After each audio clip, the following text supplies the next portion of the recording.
আওয়ামী লীগ টিকে থাকার 5টি হাতিয়ার, অর্থাৎ যে 5টি হাতিয়ারের মাধ্যমে বা যে 5টি শক্তির মাধ্যমে আওয়ামী লীগ টিকে থাকবে এবং এই দলকে শেষ করা সম্ভব না।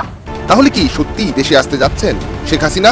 একটি সূত্র বলছে দেশে ফিরে দলকে প্রস্তুত করবেন। কি হতে চলেছে 19 জানুয়ারি কিংবা 20 জানুয়ারি শেখ হাসিনা মার্চের মধ্যে ফিরবেন, সেই ফেরার প্রস্তুতির কথা জানাবেন শেখ হাসিনা তার নেতাকর্মীদের মাঝে। আগের সরকারই ভালো ছিল, আগের সরকারকে আমাদের ফিরিয়ে দেন এবং আমরা শেখ হাসিনাকেই বাংলাদেশের প্রধানমন্ত্রী হিসেবে দেখতে চাই। একদিনের সময় বেঁধে দিলেন আপনার ডক্টর ইউনূসকে পদত্যাগ করতে হবে, না হলে জবাব দেওয়ার জন্য রেডি হচ্ছে মানুষ। খুব শীঘ্রই মানুষ রাস্তায় নেমে বলবে আমার পূর্বের বাংলাদেশ ফিরিয়ে দাও। দর্শক, গুরুত্বপূর্ণ ভিডিওতে আপনাকে স্বাগত। আজকের ভিডিওতে আপনাদের সামনে বেশ কয়েকটি গুরুত্বপূর্ণ ভিডিও ফুটেজ নিয়ে হাজির হয়েছি। দর্শক, আজকের এই ভিডিও শুরুটা দেখে আপনারা বুঝতে পেরেছেন যে আজকের ভিডিওটা কতটা গুরুত্বপূর্ণ হতে চলেছে।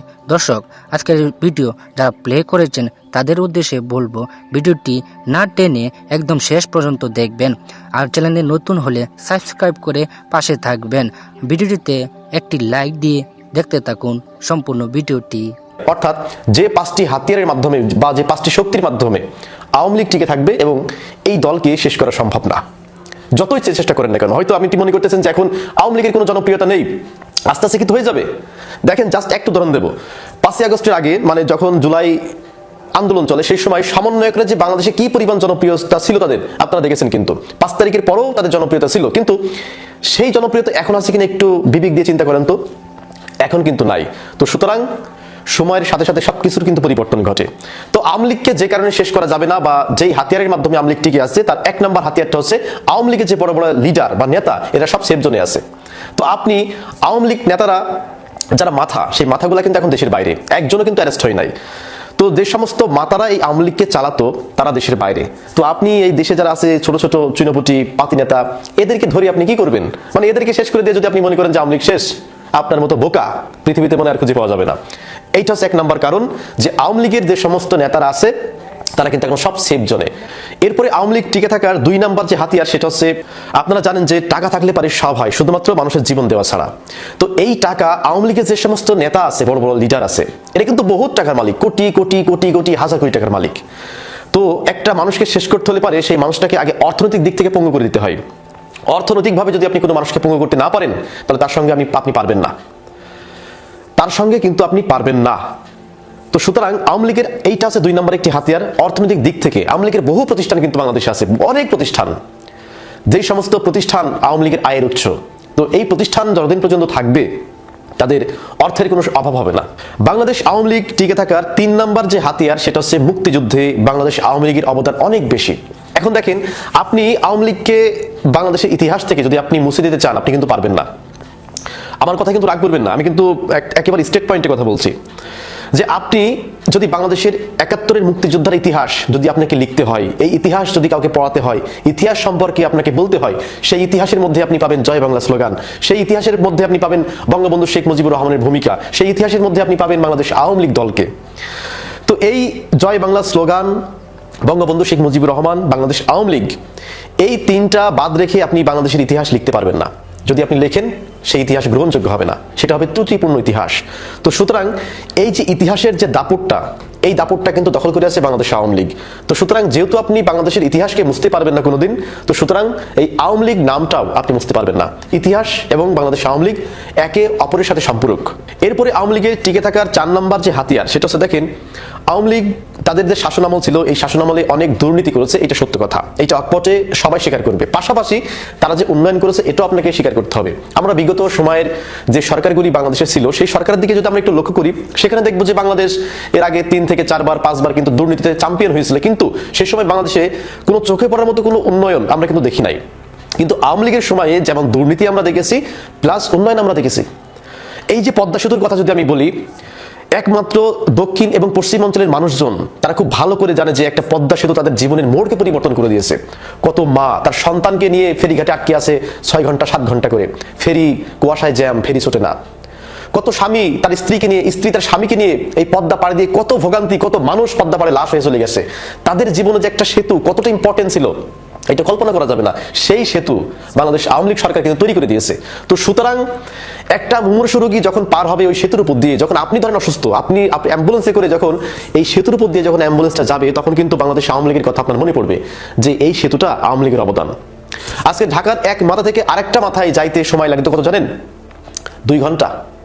আমি যদি এই যে মতিঝিল থেকে একেবারে ওই হচ্ছে দিয়াবাড়ি যাই বা উত্তরায় যাইতে আমার বহুত সময় লেগে যায়, কিন্তু 1.5 ঘন্টা 2 ঘন্টা যদি জ্যাম থাকে তো কোনো কথাই নাই। সেই পথ 30 থেকে 40 মিনিটে আপনি এখন পাড়ি দিচ্ছেন। এটা কার অবদান? এটা কিন্তু আওয়ামী লীগের অবদান। এরপরে সর্বশেষ 5 নাম্বার আওয়ামী লীগ যে হাতিয়ারের মাধ্যমে টিকে আছে সেটা হচ্ছে সেকুলার পন্থী। দেখেন বাংলাদেশে একটা বিরাট পরিমাণ একটা সংখ্যাগোষ্ঠী আছে যারা সেকুলার, মানে একেবারে ধর্ম নিরপেক্ষ অসাম্প্রদায়িক মানুষ, এবং যাদেরকে বলা হয় বামপন্থী। আবার কেউ কেউ মধ্যপন্থী, তারাও কিন্তু আওয়ামী লীগ করে। বামপন্থী সেকুলার অসাম্প্রদায়িক মানুষ এরা কিন্তু এই আওয়ামী লীগ দলটাকে অনেক পছন্দ করে, এই হিসাবে যে আওয়ামী লীগ থাকাকালীন আমরা সব ধরনের সুবিধা পাই, আওয়ামী লীগ থাকাকালীন আমরা যা ইচ্ছা তাই করতে পারি, অর্থাৎ পশ্চিমা যে কালচারটা আছে না, পশ্চিমা কালচারের সাথে একেবারে মিলে যায়, আমার কোনো বার্ডেন থাকে না। তো এই কারণে কিছু কিছু সেকুলার মানুষ, একটা বিশাল একটা অংশ আছে সেকুলারদের, এই সেকুলারদের একটা বিশাল অংশ এই কারণে আওয়ামী লীগকে পছন্দ করে, যে তারা মনে করে আওয়ামী লীগ সরকার যদি বাংলাদেশে থাকে তাহলে পরে আমি আমার ব্যক্তি জীবনে পূর্ণ স্বাধীনতা আমি লাভ করতে পারবো, অর্থাৎ আমার ব্যক্তি জীবনে কোনো রাজনৈতিক হস্তক্ষেপ, কোনো সামাজিক হস্তক্ষেপ, কোনো ধর্মীয় হস্তক্ষেপ আমার রাজনৈতিক জীবনে, আমার ব্যক্তিগত জীবনে আসবে না। তো এই যে 5টা যে হাতিয়ার, এই 5টি হাতিয়ারের মাধ্যমে কিন্তু বাংলাদেশ আওয়ামী লীগ টিকে থাকবে, এবং এইটার মাধ্যমেই তারা হয়তো ভবিষ্যতে কামব্যাক করতে পারে। আগের সরকারই ভালো ছিল, আগের সরকারকে আমাদের ফিরিয়ে দেন এবং আমরা শেখ হাসিনাকেই বাংলাদেশের প্রধানমন্ত্রী হিসেবে দেখতে চাই। অন্যদিকে এখন আসুন মেন টপিকে যাই।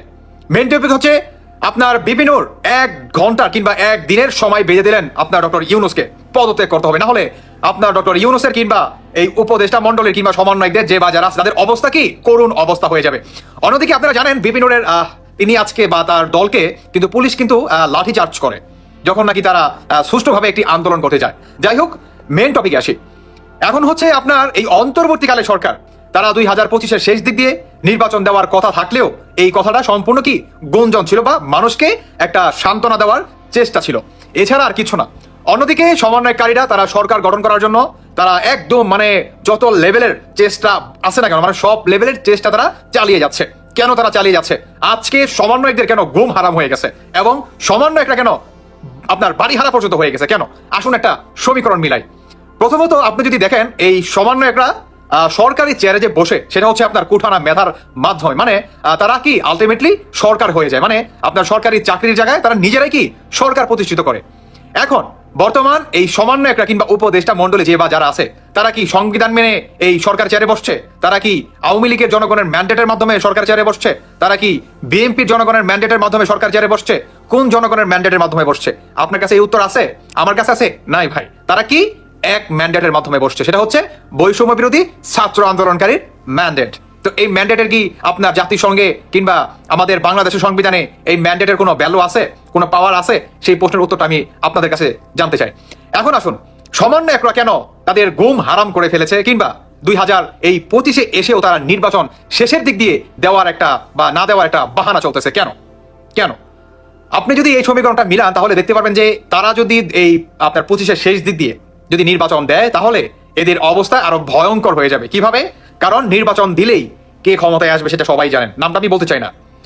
এখন তারপরে কি হবে? আপনার এই